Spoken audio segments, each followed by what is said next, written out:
আসসালামু আলাইকুম। কর্নিয়ার পক্ষ থেকে আবারও লাইসেন্সিং পরীক্ষার প্রস্তুতিমূলক প্রোগ্রামের একটি ক্লাস নিয়ে আসলাম। কিছুক্ষণের মধ্যে আমাদের ক্লাস শুরু হবে। ক্লাসটি যারা অনলাইনে জয়েন করেছো তারা একটু শেয়ার দিবে এবং আমাদের সামনে অফলাইনেও স্টুডেন্টরা ক্লাস করছে। যদি বোর্ডে লেখা এবং সাউন্ড যদি ক্লিয়ার থাকে একটু কমেন্টে জানাবে। সবাই একটু তাড়াতাড়ি একটু ক্লাসটি একটু শেয়ার দেই।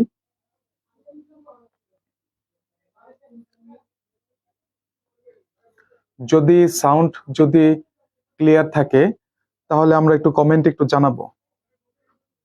এখনই আমাদের ক্লাস শুরু হবে।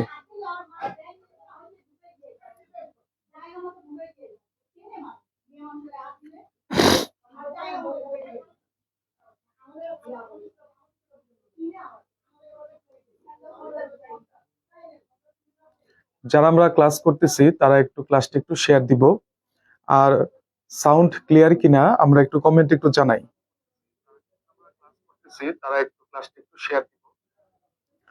আজকে আমরা খুব গুরুত্বপূর্ণ মিডওয়াইফারি সাবজেক্ট থেকে আমরা কিছু এমসিকিউ সলভ করব, যেগুলো থেকে পরীক্ষা আসার সম্ভাবনা অনেক বেশি। তো একজন কমেন্ট করে জানিয়েছে যে সাউন্ড ক্লিয়ার আছে, এখনই আমরা আমাদের ক্লাস শুরু করব। তো যারা ক্লাসটিতে জয়েন করেছি তারা আমরা একটু ক্লাসটি একটু শেয়ার দেই। আচ্ছা, অফলাইনে যে আছো খাতা কলম একটু বের করো। যেগুলো আমি বলবো সবকিছু লিখতে হবে না, যেগুলো বলবো সেটা একটু লিখবা।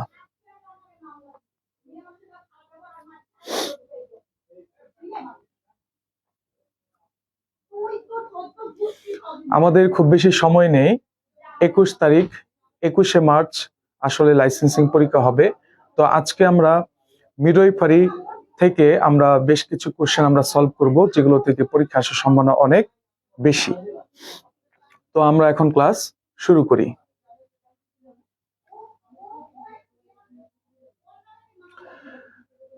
আমরা জানি যে আমাদের কিন্তু অফলাইন এবং অনলাইনে কোচিং চলতেছে।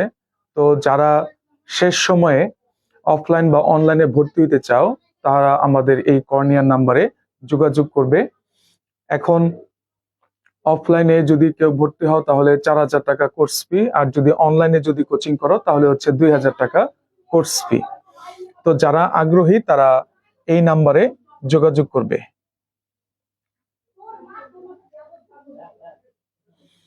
প্রথমে আমরা মাল্টিপল যে কোশ্চেন আনসার সেগুলো আমরা কিছু এমসিকিউ আমরা দেখি, খুব ইম্পর্টেন্ট।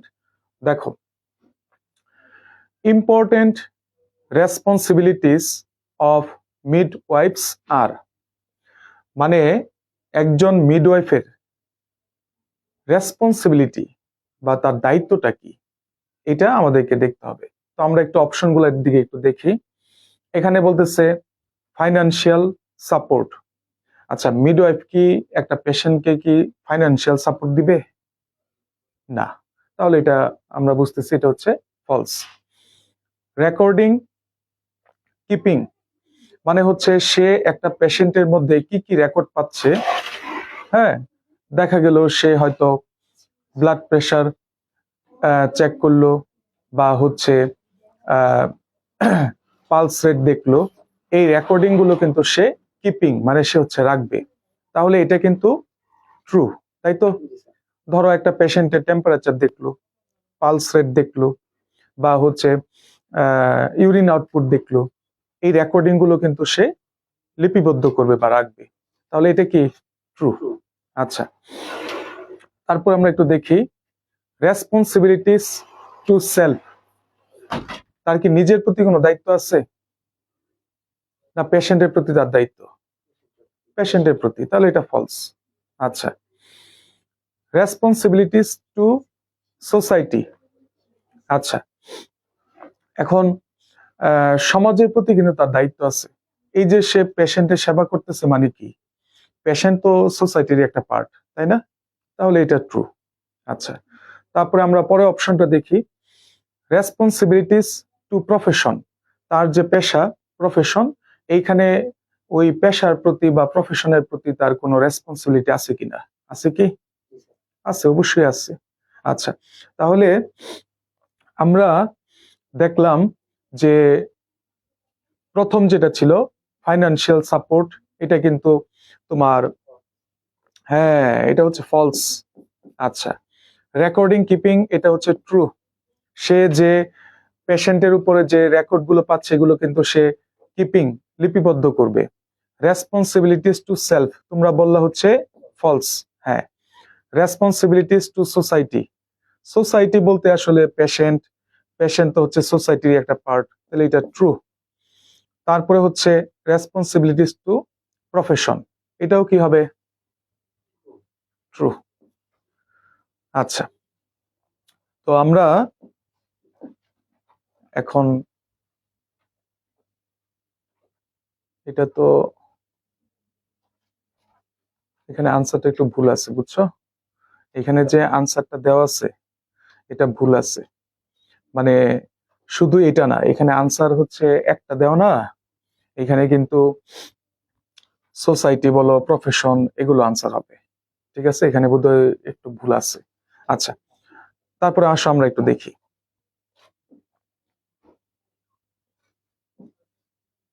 ও না, ঠিকই তো আছে। আচ্ছা দেখো, তো আনসার হচ্ছে কি বি সি ই। আচ্ছা, সোসাইটি এটা ইয়ে দেখাচ্ছে, ওই তোমার ফলস দেখাচ্ছে। আচ্ছা, তারপরে আসো আমরা পরবর্তী এমসিকিউ যাই। খুব important, internal female reproductive organs আর, এগুলো কিন্তু আমরা অ্যানাটমিতে পড়েছি যে ইন্টারনাল বা এক্সটার্নাল যে তোমার রিপ্রোডাক্টিভ যে অর্গানগুলি সেগুলো আমরা পড়ছি। এখন এইখানে ইন্টারনালের মধ্যে আমরা একটু দেখি, একটু আলোচনা করি। দেখো দেখো এখানে যে তোমার ভ্যাজাইনা, তারপরে হচ্ছে ভেস্টিবিউল, এগুলো কি ইন্টারনাল এক্সটার্নাল বলো? ইন্টারনাল। তাহলে এই দুইটা হচ্ছে ট্রু। আর ইউটেরাস বলো, ক্লাইটোরিস বলো, ওভারিস বলো, এগুলো হচ্ছে কি এক্সটার্নাল। হ্যাঁ, তাহলে এগুলো হচ্ছে ফলস। এইগুলো কিন্তু পরীক্ষায় আসে। তাহলে তোমরা একটা কাজ করবা, সেটা হচ্ছে ইন্টারনাল এবং এক্সটার্নাল, মেল এবং ফিমেল যে রিপ্রোডাক্টিভ যে অর্গানগুলি আছে দুইটাই কি করবা তোমরা একটু রিভিশন দিবা। তাহলে কি কি পড়বা? ইন্টারনাল এবং এক্সটার্নাল অর্গান অফ মেলও পড়বা, ইন্টারনাল এবং এক্সটার্নাল রিপ্রোডাক্টিভ অর্গান অফ ফিমেলও পড়বা। এখান থেকে কিন্তু সিঙ্গেল বেস্ট আনসার বলো বা মাল্টিপল, হ্যাঁ, কোশ্চেন আনসার এগুলো কিন্তু পরীক্ষায় আসে। আচ্ছা, ঠিক আছে, তারপরে আসো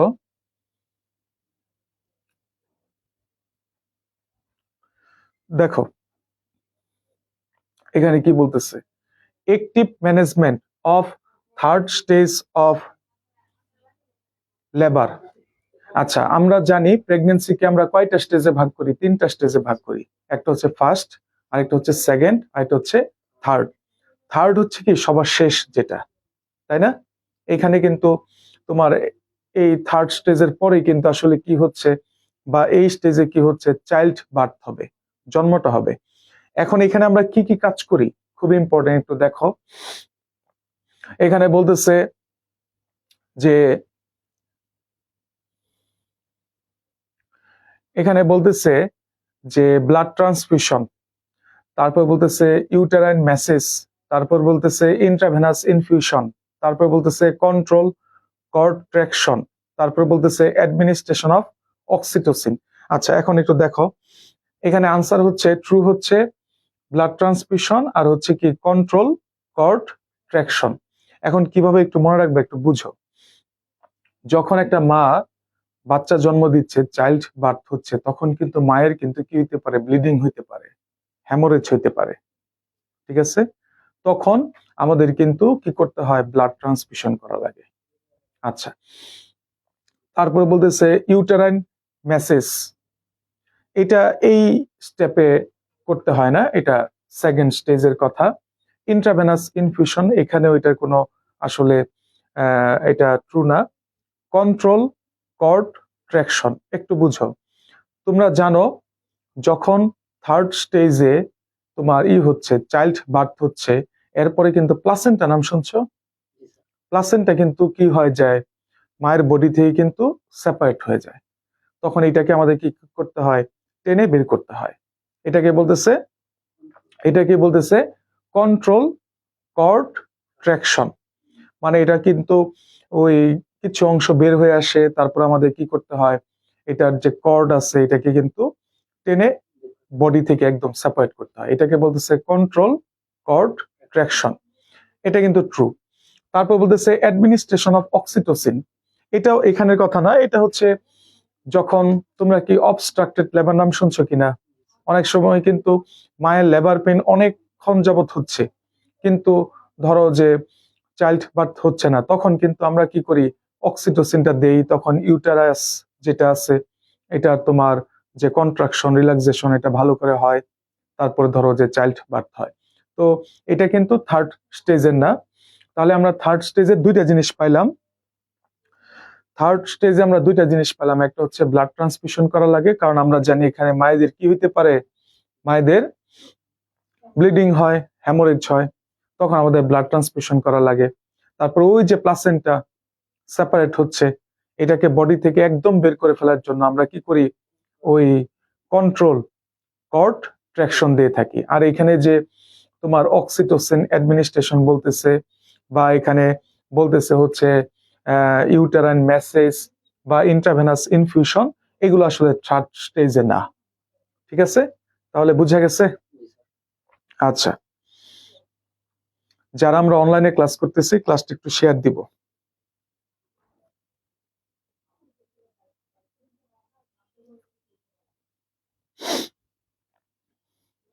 তাহলে আমরা একটা কাজ করব, ইন্টারনাল এক্সটার্নাল যে রিপ্রোডাক্টিভ অর্গান, এটা কিন্তু মেল এবং ফিমেল দুইটাই আমরা শিখবো। এগুলো কিন্তু পরীক্ষার জন্য অনেক ইম্পর্টেন্ট। আচ্ছা,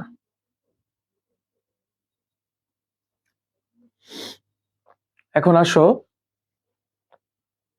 মানে আমি একটু ব্যাখ্যা সহ পড়াই দিচ্ছি, তাহলে একটু মনে থাকবে আর কি। তাহলে থার্ড স্টেজে কি হয়, হ্যামোরেজ হয়, তাহলে ব্লাড ট্রান্সফিউশন করা লাগবে। প্লাসেন্টাকে বডি থেকে একদম সেপারেট করার জন্য আমাদের ওই যে কর্ড যেটা থাকে এটাকে কন্ট্রোল কর্ড ট্র্যাকশন করা লাগে, তারপরে বডি থেকে সেপারেট হয়ে যাবে। আচ্ছা, তারপরে আসো, দেখো খুব important, clinical manifestation of menopausal women. আচ্ছা, দেখো কি বলছে। আমরা জানি 45 ইয়ার্স এর পরে দেখা যায় একটা মায়ের কি হয়, যে মিনস্ট্রুয়াল সাইকেল এটা কিন্তু বন্ধ হয়ে যায়, যেটাকে আমরা বলি মেনোপজ। ঠিক আছে, আচ্ছা, এখন এখানে একটা মায়ের মধ্যে কিছু সাইন সিমটম দেখা যায়। এখন সেটা তোমার কাছে জানতে চাচ্ছে যে এই মায়েদের মধ্যে কি কি আসলে ক্লিনিক্যাল ম্যানিফেস্টেশন পাওয়া যায়, বা হচ্ছে সাইন সিমটম পাওয়া যায়, এই জিনিসটা তোমার কাছে জানতে চাচ্ছে। এখন এইখানে একটু ভুল আছে, আমি একটু বলে দেই। সেটা হচ্ছে এইখানে আমরা প্রথমে যে অপশনটা পাচ্ছি হট ফ্ল্যাশেস, এটাও কিন্তু ট্রু হবে, এটাও তোমার একটু ট্রু হবে।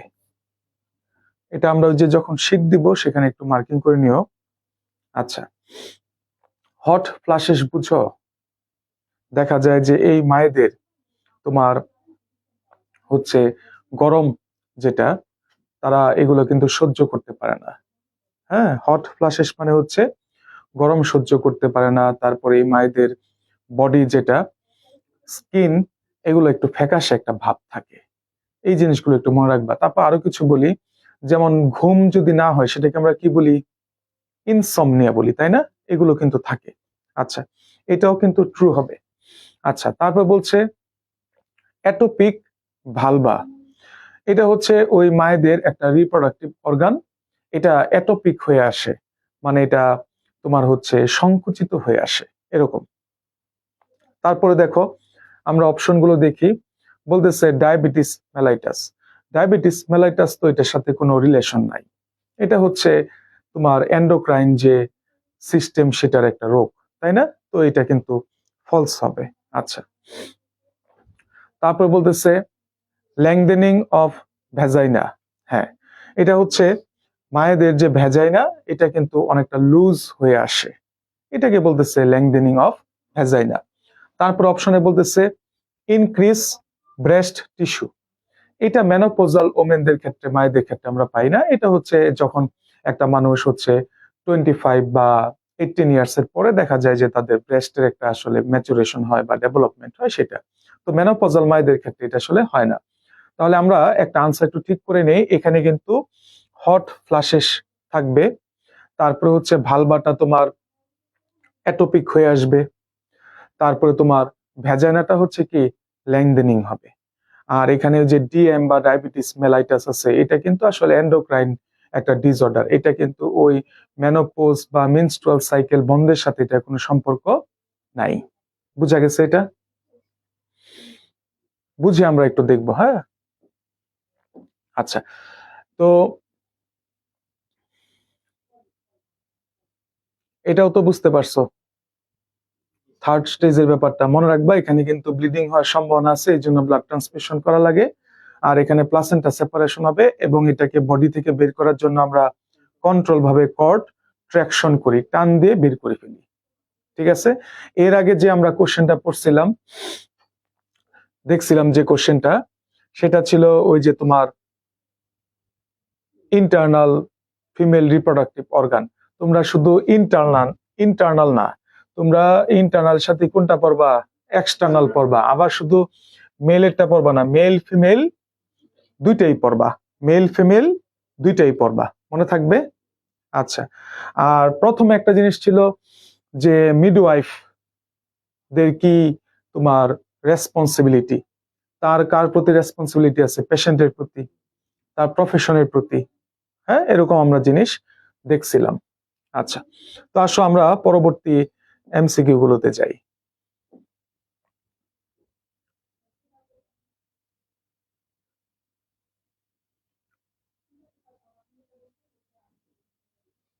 দেখো, কমপ্লিকেশনস অফ এমআর। আচ্ছা, এমআর বুঝো, মেনস্ট্রুয়াল রেগুলেশন। অনেক সময় কিন্তু অনেক হচ্ছে মায়েদের মেনস্ট্রুয়েশনটা রেগুলার হয় না, তখন আমাদেরকে সেটাকে রেগুলার করতে হয়। এটাকে আমরা বলি এমআর, মেনস্ট্রুয়াল রেগুলেশন। এখন এই মেনস্ট্রুয়াল রেগুলেশন করতে গেলে একটা টিউবের মতো জিনিস, এটা দিয়ে আমরা আসলে মেনস্ট্রুয়াল রেগুলেশনটা করি। তখন কিন্তু মায়েদের মধ্যে কিছু কমপ্লিকেশন দেখা দিতে পারে। খুব ইম্পর্টেন্ট, একটু দেখো। এখন এখানে বলতেছে ইনফার্টিলিটি। আমরা যদি মেনস্ট্রুয়াল রেগুলেশন করি, হ্যাঁ, মানে কি ভেতর থেকে ভেতরে যে কনসিভ যেটা হয়েছিল সেটা কি মেনস্ট্রুয়েশন আকারে কি হলো, বের হয়ে গেল না? তাহলে কি এখানে কি চাইল্ড বার্থ হওয়ার কোনো সম্ভাবনা আছে? আমরা কি অ্যাবর্শন নাম শুনছি? হ্যাঁ, ধরো একটা মায়ের গর্ভে একটা ফিটাস ছিল, সেটা দেখা গেছে যে ওই ব্লিডিং আকারে বা মেনস্ট্রুয়েশন আকারে বের হয়ে গেছে, তাহলে কি ভেতরে বাচ্চা থাকবে? না। তাহলে তুমি যখন মেনস্ট্রুয়েশনটাকে রেগুলেশন করছো, ভেতরে কি আর চাইল্ডের কোনো সম্ভাবনা আছে, চাইল্ড বার্থের? ইনফার্টিলিটি। আচ্ছা, এখন কথা আছে যে অনেক সময় আমরা এই এমআর করতে গিয়ে অনেক সময় কিন্তু তোমার ভেতরে যে তোমার সার্ভিক্স বা ইউটেরাস এগুলোর কিন্তু একটু ক্ষতি করে ফেলি, অনেক সময় ইনজুরি হয়। টিউব দিয়ে যখন কাজ করে তখন কিন্তু ইনজুরি হয় ভেতরে, তখন কিন্তু একটা মা পার্মানেন্টলি জন্ম দেওয়ার ক্ষমতা হারাইতে পারে, যেটাকে আমরা বলতেছি ইনফার্টিলিটি। ঠিক আছে? আমরা যেহেতু বাহির থেকে একটা ইকুইপমেন্ট ব্যবহার করতেছি, তখন কিন্তু ভেতরে কিছু ইনজুরি হয়ে তার জন্মদানের ক্ষমতা একদম নষ্ট হয়ে যেতে পারে, এটাকে আমরা কি বলি? ইনফার্টিলিটি। আচ্ছা, তাহলে এটা হচ্ছে ট্রু। ওয়েট গেইন, এখানে বলতেছে যে মায়েদের ওজন বাড়ে, এরকম কোনো ঘটনা ঘটে না। তারপরে বলতেছে হাইপার টেনশন। হ্যাঁ, তোমার এটা করার পরে দেখা যায় যে মায়েদের মধ্যে কিছু নর্মাল কিছু কমপ্লিকেশন দেখা দেয়, যেমন ফিভার আসতে পারে, জ্বর হইতে পারে, তারপরে হাইপার টেনশন, প্রেশার বেশি থাকতে পারে, এটা হয়। আচ্ছা, তারপরে আসো ইউটেরাইন পারফোরেশন। ইউটেরাইন মানে কি বুঝতেছি আমরা, ইউটেরাস, জরায়ু। পারফোরেশন বুঝো, ছিদ্র হয়ে যায়। ওই যে বললাম ইনজুরি হইতে পারে, তখন কিন্তু ছিদ্র হয়ে যায়, তাহলে এটাও কি ট্রু। Tendency two abortion. আচ্ছা, এইখানে তুমি মিনস্ট্রুয়েশনকে রেগুলেশন করে ফেলছো, ভেতরে তো আর কিছু নাই, তো এইখানে আবার কি পরবর্তীতে কোনো অ্যাবর্শন হওয়ার কোনো চান্স আছে?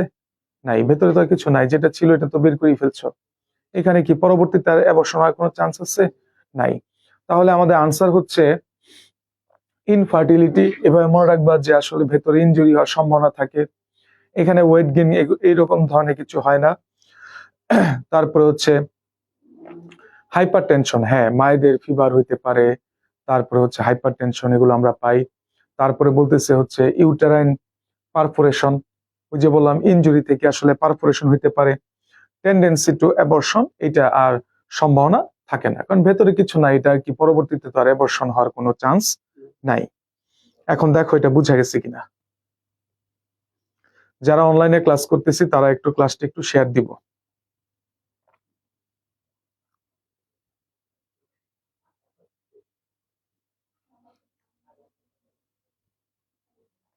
বুঝা গেছে এটা? তাহলে এমআর এর ফুল মিনিং কি? মেনস্ট্রুয়েশন রেগুলেশন, ঠিক আছে। আচ্ছা, তারপরে আসো আমরা পরবর্তী যে কোশ্চেনটা আছে সেটা একটু দেখি। দেখো বলতেছে কমপ্লিকেশনস অফ প্রলংড লেবার। অনেক সময় দেখা যায় যে দীর্ঘ সময় যাবত মায়ের লেবার পেইন হচ্ছে, কিন্তু চাইল্ড বার্থ হচ্ছে না, জন্ম হচ্ছে না, এটাকে আমরা আসলে বলি প্রলং লেবার বলি। তো এইটা থেকে আসলে কি কি সমস্যা হতে পারে, কি কি কমপ্লিকেশন হতে পারে একটু দেখো। পিপিএস মানে হচ্ছে তোমার এখানে পোস্ট পার্টাম হ্যামোরেজ হতে পারে, রক্তক্ষরণ হতে পারে আর কি, হ্যাঁ, পোস্ট পার্টাম হ্যামোরেজ। তারপর বলতেছে ফিভার, দীর্ঘ সময় তার বাচ্চা জন্ম হচ্ছে না কিন্তু লেবার পেইন, তখন ফিভার হইতে পারে। ইডিমা, পানি আসে, এখানে পানি আসে এরকম কিছু না। হেডেক, হেডেক হচ্ছে মায়ের মাথা ব্যথা অনুভূত হয়। তারপর বলতেছে হচ্ছে বার্থ অ্যাসফাইক্সিয়া। বার্থ অ্যাসফাইক্সিয়া মানে কি বলতো? বাচ্চার কি থাকতে পারে? শ্বাসকষ্ট থাকতে পারে, এটা বলতেছে। এটা এখানে হয় না। তাহলে আমরা কি দেখলাম যে প্রলং লেবারে কি কি কমপ্লিকেশন হতে পারে। এখানে আমরা দেখলাম যে মায়ের বেশি পরিমাণে ব্লিডিং হতে পারে, যেটাকে আমরা বলতেছি পিপিএইচ। তারপরে মায়ের এখানে ফিভার, জ্বর আসতে পারে, হেডেক হইতে পারে, হ্যাঁ। আর এখানে যেটা ছিল বার্থ অ্যাসফাইক্সিয়া, এটা হচ্ছে ফলস। তারপরে বলতেছে ইডিমা, হুম, ইডিমা মানে হচ্ছে শরীরে পানি আসা, এই ধরনের কোনো ঘটনা ঘটে না। তাহলে আমরা আনসার পাইলাম হচ্ছে, আনসার পেয়েছি এ বি এবং হচ্ছে ডি, এ বি এবং ডি। বুঝা গেছে কিনা দেখো। তাহলে প্রলংড লেবার মানে কি? দীর্ঘ সময় যাবত লেবার পেইন, বাট এখনো চাইল্ড বার্থ হয় নাই।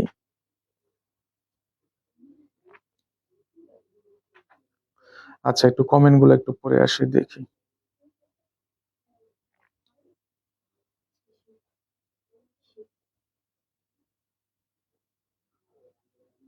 আচ্ছা, শীট দেওয়া হবে আজকে, আসলে মানে আমাদের একটু লেট হয়ে গেছে, তো শীট পাবা, অসুবিধা নেই, শীট যাওয়ার সময় পাবা, অসুবিধা নেই।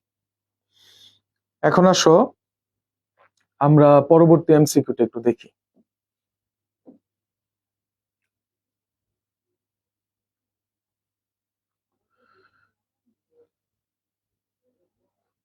দেখো, দ্য কম্পোনেন্টস অফ পার্টোগ্রাফ আর, পার্টোগ্রাফ নিশ্চয়ই নাম শুনছো তাই না?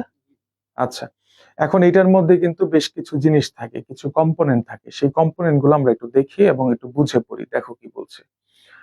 বলতেছে যে পজিশন অফ ফিটাস, আমরা যদি আমরা যদি পার্টোগ্রাফকে যদি কন্টিনিউ করি তাহলে কিন্তু আমরা বাচ্চার কি পজিশন সেটা আমরা জানতে পারি।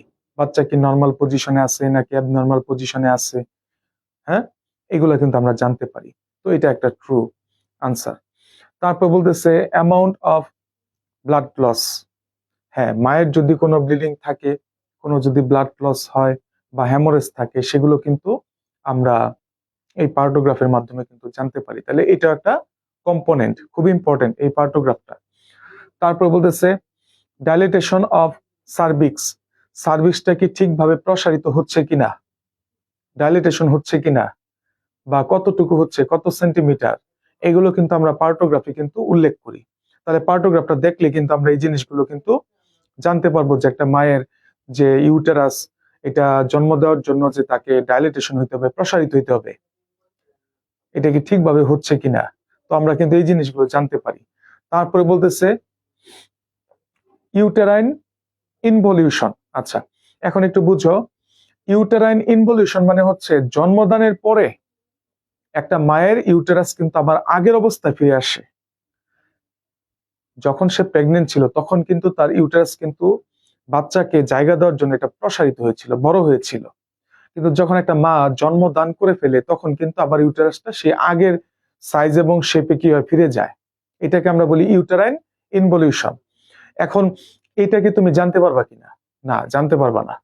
পার্টোগ্রাফ তো হচ্ছে যখন ডেলিভারি হচ্ছে বা ডেলিভারির যে পূর্ব মুহূর্তে সেটাকে আমরা মেনটেন করি। ডেলিভারি হয়ে যাওয়ার পরে তো আর পার্টোগ্রাফ মেনটেন করি না। তাহলে এটা তো ডেলিভারি হওয়ার পরের কথা বলতেছে, তাহলে কি এটা কম্পোনেন্ট হবে? না। তাহলে ইউটেরাইন এখানে যে বললো যে ইউটেরাইন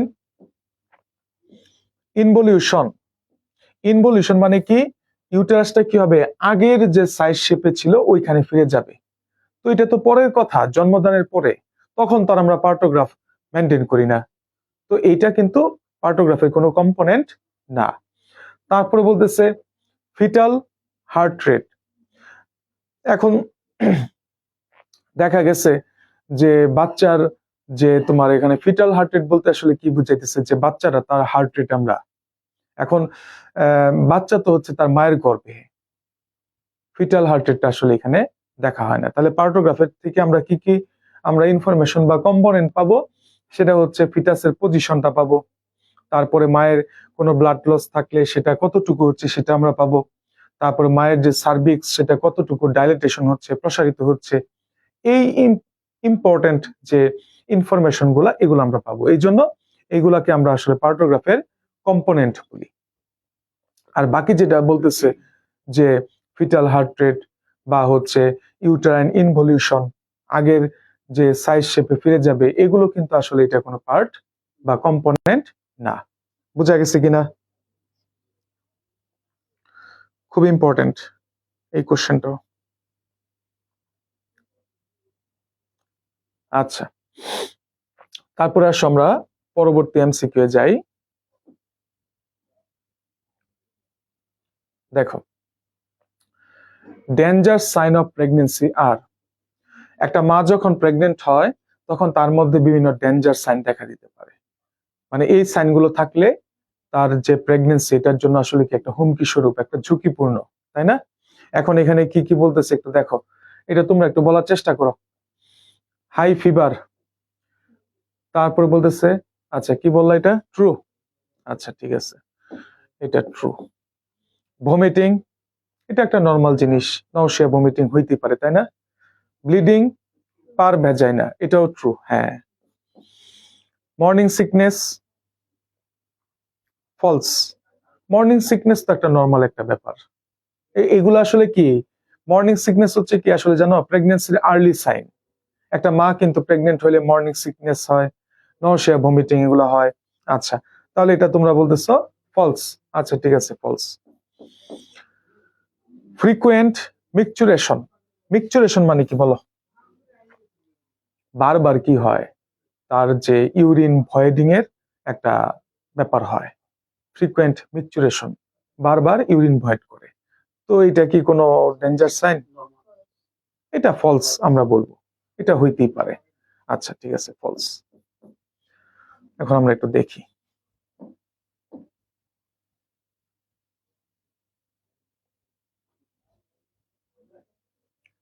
এখানে আসলে কিছু মানে এখানে যে তারা যে রাইট চিহ্নগুলো দিচ্ছে এটা দিয়ে আসলে কি বুঝাইতেছে দেখো, এটা কি ট্রু বুঝালো না ফলস বুঝালো? দেখো ফলস বুঝাইছে। আজকে মানে একটু আমাদের লেট হয়ে গেছিল তো অফিসে, এই জন্য একটু তাড়াহুড়া করে একটু গেছে, তাহলে এগুলা কিন্তু ফলস দেখাইছে। আর তোমরা যেগুলো বলছো ওইগুলো কি ছিল, ঠিকই আছে। এটাও কি, এটা আসলে কি হিসেবে দেখাচ্ছে? ট্রু হিসেবে দেখাচ্ছে, তাই না? এটা ট্রু হিসেবে দেখাচ্ছে, আর এগুলা কি কি দেখাচ্ছে? ফলস হিসেবে দেখাচ্ছে। বুঝছো তো? আচ্ছা, তারপরে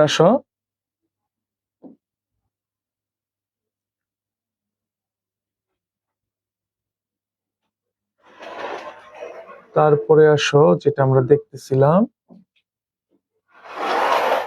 দেখো ইন্ডিকেশন অফ সিজারিয়ান সেকশন আর। আমরা কেন সিজারিয়ান সেকশন করি সেটার ইন্ডিকেশন, এটা কি কি হবে দেখো, দেখে বলো।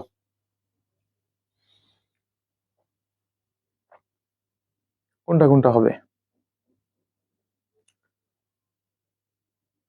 এখানে সিপিডি না, এখানে সিওপিডি হওয়ার কথা ছিল। ম্যাল পজিশন, আচ্ছা সিওপিডি নাম শুনছো না? সিওপিডি মানে কি? ওই যে দেখা যায় যে রেসপিরেটরি যে সিস্টেম সেটার একটা ডিসঅর্ডার, শ্বাসকষ্ট থাকে আর কি। আচ্ছা, তারপরে বলতেছে যে ম্যাল পজিশন, বাচ্চার আসলে পজিশন ঠিক নাই। ম্যাল প্রেগনেন্সি মানে হচ্ছে প্রেগনেন্সিটা নর্মাল না, প্রেগনেন্সিটা নর্মাল না। হ্যাঁ হ্যাঁ, দুই একটা একটু ট্রু ফলস, অসুবিধা নেই। না না, অসুবিধা নেই, এটা আমি ঠিক করে দিচ্ছি, অসুবিধা নেই। দেখো ম্যাল প্রেগনেন্সি মানে হচ্ছে প্রেগনেন্সিটা আসলে নর্মাল না, অ্যাবনর্মাল। আচ্ছা, ধরো বাচ্চাটার একটা জন্মগত একটা ত্রুটি আছে, তাহলে এই প্রেগনেন্সি কি নর্মাল হবে না ম্যাল প্রেগনেন্সি? ম্যাল প্রেগনেন্সি।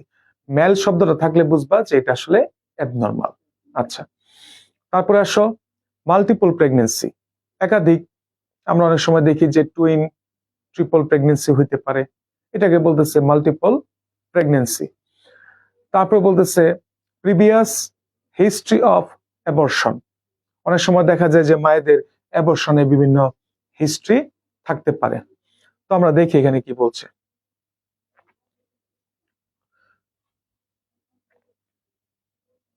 দেখো সিওপিডি, এখানে সিপিডি হবে না, সিওপিডি, মায়ের শ্বাসকষ্ট। এখন আমরা যদি নর্মালে চেষ্টা করি তাহলে মায়ের কিন্তু সমস্যা হইতে পারে, ঠিক আছে? আচ্ছা, তাহলে এটা হচ্ছে ট্রু।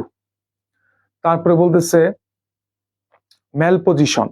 আচ্ছা, এখন ম্যাল পজিশন এটা অনেক সময় দেখা যায় যে ধরো একটা মা সেকেন্ড স্টেজে ধরো আলট্রাসোনোগ্রাফি করতে গেছে, যাওয়ার পরে দেখা যায় যে বাচ্চার কিন্তু ম্যাল পজিশন থাকতে পারে।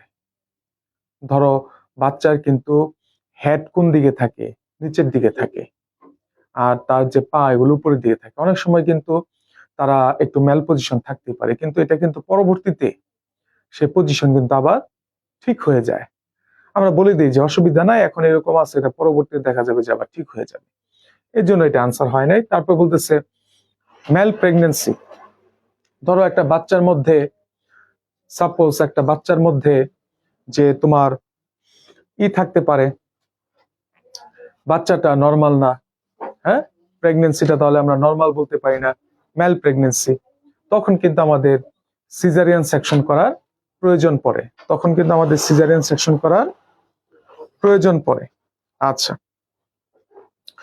তারপরে আসো মাল্টিপল প্রেগনেন্সি, দেখা গেছে টুইন বা হচ্ছে ট্রিপল, এইখানে তো আসলে নর্মাল ডেলিভারি করা সম্ভব না, তখন কিন্তু আমরা সিজারিয়ান সেকশনের দিকে যাই। আচ্ছা, তাহলে এটাও হচ্ছে কি আমাদের ট্রু। আর এখানে বলতেছে previous history of abortion, abortion হইতেই পারে, অ্যাবর্শন হয়েছে দেখেই যে পরবর্তী যে প্রেগনেন্সি এটাও তোমার সিজারিয়ান সেকশনের দিকে যাইতে হবে এরকম কিন্তু কিছু না।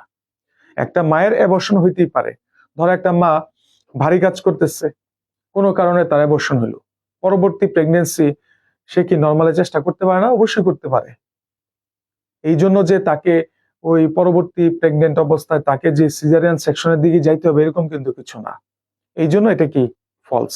তাহলে আমরা কি দেখলাম যে সিওপিডি, মায়ের সিওপিডি বা হচ্ছে রেসপিরেটরি ডিস্ট্রেস বা ডিসঅর্ডার আছে, তাহলে এখানে একটু মা হচ্ছে কি এখানে মায়ের জন্য রিস্ক হয়ে যায়, এই জন্য আমরা সিজারিয়ান সেকশনের দিকে যাব।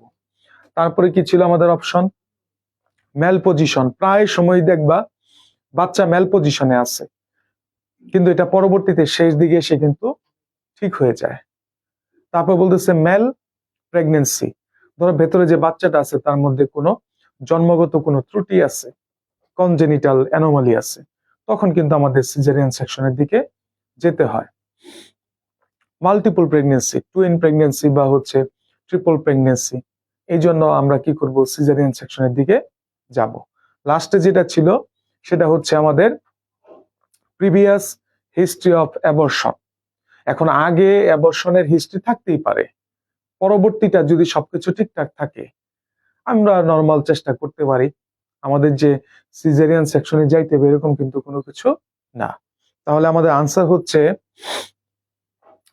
এ, সি এবং ডি। এ, সি এবং ডি। দেখো বোঝা গেছে কিনা?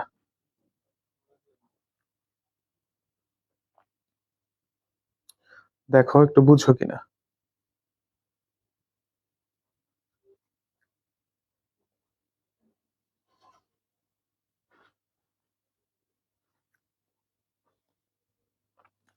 তারপরে আসো,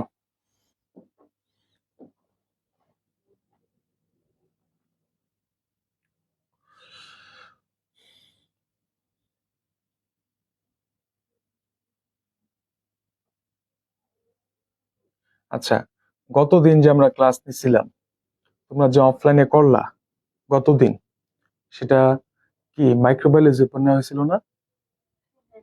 হ্যাঁ, ওই শীটটা কি বাসায় পড়ছিল? এটা কোনো সমস্যা বেরিয়েছিল? হুম, সমস্যা ছিল এটাতে? ওইগুলো কিন্তু পড়ে ফেলবা, ঠিক আছে? আর আরেকটা কাজ করতে হবে, সেটা হচ্ছে তোমাদের কাছে বিগত সালের কোশ্চেন গুলো আছে না? হ্যাঁ, একদম যে লাস্ট যে কোশ্চেনটা হইলো ওইটা সহ আছে তো?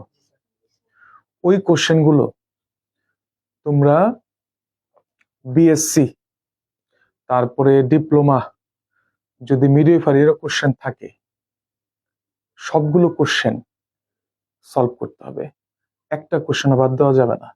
দেখবা যে ওইখান থেকে কিন্তু বেশ কিছু কিন্তু রিপিট আসবে। এখন তুমি ভাবতে পারো যে আমি তো ডিপ্লোমা থেকে পরীক্ষা দিচ্ছি বা আমি বিএসসি থেকে পরীক্ষা দিচ্ছি, মিডওয়াইফারি থেকে, আমি বাকিগুলো পড়বো কেন? না, ওইগুলো কি করতে হবে? কোশ্চেন গুলা সলভ করতে হবে। 30 থেকে 35% কোশ্চেন দেখবা যে ওইখান থেকে আসবে। এখন কথা হচ্ছে ওইখানে আবার কিছু সমস্যা থাকতে পারে বা তোমাদের কিছু কনফিউশন তৈরি হতে পারে।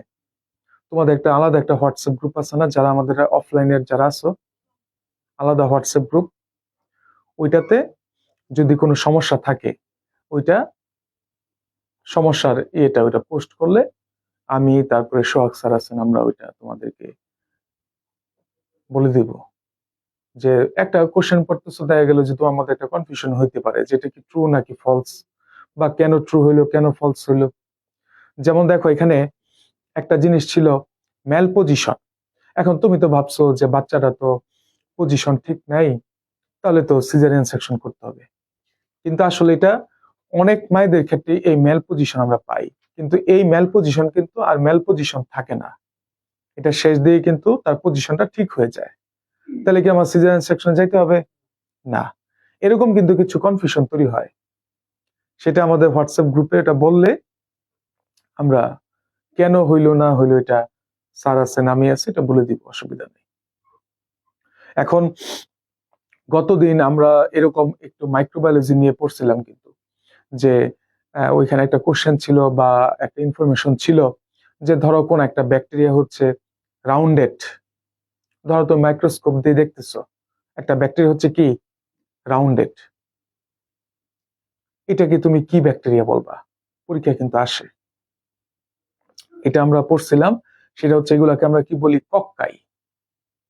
রাউন্ডেড যদি থাকে তাহলে আমরা কি বলি? কক্কাই। আবার ধরো কোন একটা ব্যাকটেরিয়া এরকম লম্বা, দণ্ডের মতো লম্বা, সেটাকে আমরা কি বলবো? সেটাকে আমরা বলবো বেসিলাই। সেটাকে আমরা কি বলবো? বেসিলাই। তারপরে তোমরা আরেকটা কাজ করবা, সেটা হচ্ছে ব্যাকটেরিয়া, ভাইরাস, ফাঙ্গাস, এই তিনটা পার্থক্য একটু ভালো করে পড়বা। আগের বইগুলো আছে না, ব্যাকটেরিয়া, ভাইরাস, ফাঙ্গাস, এই তিনটার মধ্যে পার্থক্য পড়বা। যেমন আমি তোমার বলি কি ধরনের কোশ্চেন আসতে পারে। ব্যাকটেরিয়ার ভেতরে কিন্তু, আমি একটু এখানে লিখি, ব্যাকটেরিয়ার ভেতরে তোমার কিন্তু ডিএনএ বলো এবং আরএনএ দুইটাই থাকে। ব্যাকটেরিয়ার মধ্যে কোনটা থাকে? ডিএনএ আরএনএ দুইটাই থাকে। ওই পার্থক্যের মধ্যে কিন্তু আছে, ঠিক আছে? আচ্ছা, আর ভাইরাসে, ভাইরাসে কিন্তু যে কোনো একটা থাকে, হয় ডিএনএ অথবা আরএনএ, দুইটা কখনোই থাকবে না, যে কোনো একটা থাকে। তোমরা কিন্তু নাম শুনছো, ডিএনএ ভাইরাস, আরএনএ ভাইরাস। তোমরা কিন্তু এটাও জানো করোনা ভাইরাস কি ধরনের ভাইরাস ছিল? আরএনএ ভাইরাস ছিল, তাই না? তাহলে আমরা বুঝতেছি হয় ডিএনএ থাকবে নয়তো আরএনএ থাকবে। আর ফাঙ্গাস যেটা, ফাঙ্গাস কিন্তু অনেকটাই আমাদের হিউম্যান সেলের মতো উন্নত বা ইউক্যারিওটিক। তাহলে উন্নত যদি হয় তাহলে কি যে কোনো একটা করে থাকবে না দুইটাই থাকবে? বলতো, দুইটাই থাকবে। এই যে এরকম বইয়ের মধ্যে কিন্তু ভাইরাস, ব্যাকটেরিয়া, ফাঙ্গাসের কিন্তু একটা পার্থক্য ছিল, এই পার্থক্যটা পড়বা। তারপর আমি কিন্তু শুক্রবারেও ক্লাস নিছি, তাই তো? শুক্রবারে কিন্তু আমরা অ্যানাটমি তারপরে ফিজিওলজির ক্লাস হয়েছে, হ্যাঁ? ওইখানে কিন্তু আমরা অ্যানাটমি এবং ফিজিওলজি গুরুত্বপূর্ণ যে জিনিসগুলো সেগুলো নিয়ে আলোচনা করছি। এখন আমি তোমার আরেকটা কথা বলি, এটা তোমরা পড়বা, দেখবা অ্যানাটমি ফিজিওলজি বইয়ে তোমার নার্ভের কিন্তু একটা ছক দেওয়া ছিল, কোন নার্ভ হচ্ছে তোমার মোটর নার্ভ, হ্যাঁ, তারপরে হচ্ছে সেন্সরি নার্ভ, তারপর কোনটার কি কাজ। যেমন অপটিক নার্ভ, এটা কি করে বলতো? অপটিক নার্ভ, এই যে আমরা যে দেখতেছি ভীষণ, চোখে দেখতেছি, ভীষণে কিন্তু অপটিক নার্ভ কিন্তু হেল্প করে বা সাহায্য করে। তারপর ধরো ফেসিয়াল নার্ভ, আমরা নাম শুনছি, এখন এটা কি মোটর না সেন্সরি, গুলো পড়তে হবে। ফেসিয়াল নার্ভের কাজ কি? এই যে আমরা যে কথা বলতেছি বা আমাদের যে ফেসিয়াল যে এক্সপ্রেশন, মুখের যে একটা এক্সপ্রেশন, এগুলো কিন্তু ফেসিয়াল নার্ভ করে, হ্যাঁ?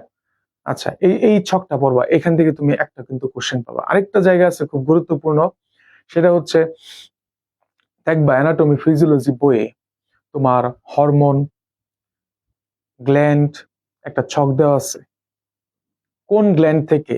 যেমন আমি তোমাকে জিজ্ঞাসা করলাম যে থাইরয়েড গ্ল্যান্ড থেকে কি কি হরমোন সিক্রেশন হয়? আমরা জানি তিনটা হরমোন সিক্রেশন হয়, T3, T4, TSH। আবার এগুলোর ফাংশন কি সেটা আমাদেরকে দেখতে হবে। তারপর ধরো এটা তো তোমরা জানো কোন গ্ল্যান্ড, এটা গত ক্লাসে পড়াইছি, কোন গ্ল্যান্ড হচ্ছে সবচেয়ে ছোট কিন্তু সেটাকে আমরা বলি মাস্টার অফ গ্ল্যান্ড, মনে আছে? মাস্টার অফ গ্ল্যান্ড মানে হচ্ছে গ্ল্যান্ডের মধ্যে সে রাজা, কিন্তু আবার এটা হচ্ছে কি বডির সবচেয়ে ছোট একটা গ্ল্যান্ড। হুম, এগুলো কিন্তু আমাদেরকে জানতে হবে। যেমন পিটুইটারি, পিটুইটারি কিন্তু বডির মধ্যে যতগুলো গ্ল্যান্ড আছে এর মধ্যে সবচেয়ে ছোট, কিন্তু এটা হচ্ছে কি গ্রন্থিদের মধ্যে আবার রাজা, মাস্টার অফ গ্ল্যান্ড। এরকম গ্ল্যান্ডের এই ছকটা, নার্ভের এই ছকটা কিন্তু তোমাদেরকে পড়তে হবে। তারপরে আরেকটা ইম্পর্টেন্ট জিনিস আছে, সেটা হচ্ছে আমাদের যে কি বলে এটাকে, এই তোমার হচ্ছে অর্গান সিস্টেম। মনে রাখবা অর্গান সিস্টেম কয়টা আছে? টোটাল 11টি।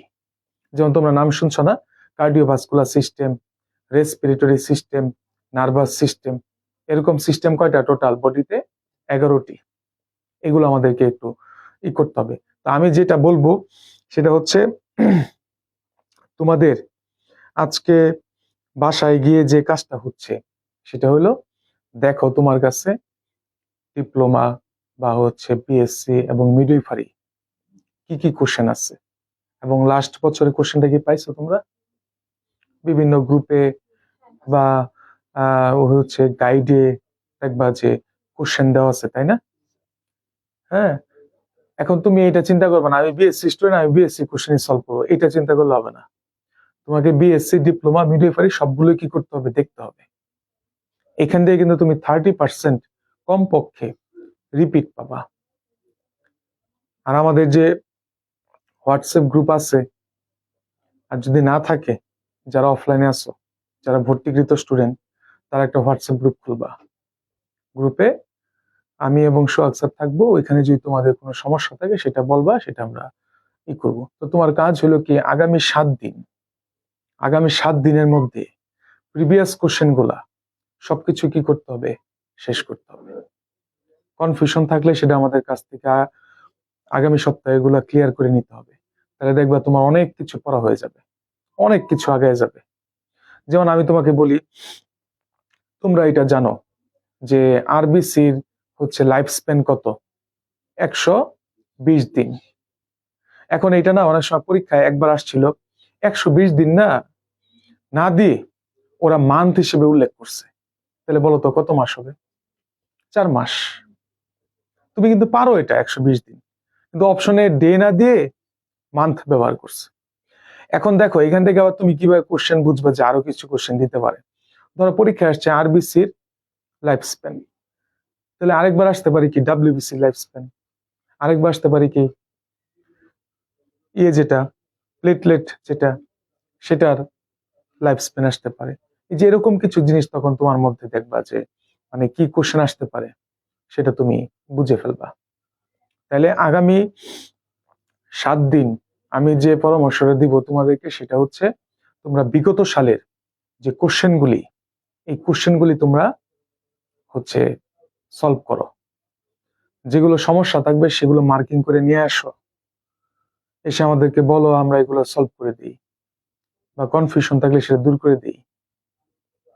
হ্যাঁ, এবং একটা কোশ্চেনও বাদ দেওয়া যাবে না বিগত সালে, সেটা হোক মিডওয়াইফারি, হোক বিএসসি, হোক ডিপ্লোমা। তোমার 30 থেকে 40% একদম যে তুমি একদম রিপিট পাবা। বুঝাতে পারছি কথা? আচ্ছা, তাহলে আজকে ক্লাস শেষ হলে তোমরা অফিস থেকে শিটটা নিয়ে নিবা, ঠিক আছে? তো আজকে এই পর্যন্তই থাক। যা পড়াইছি বুঝাতে পারছি?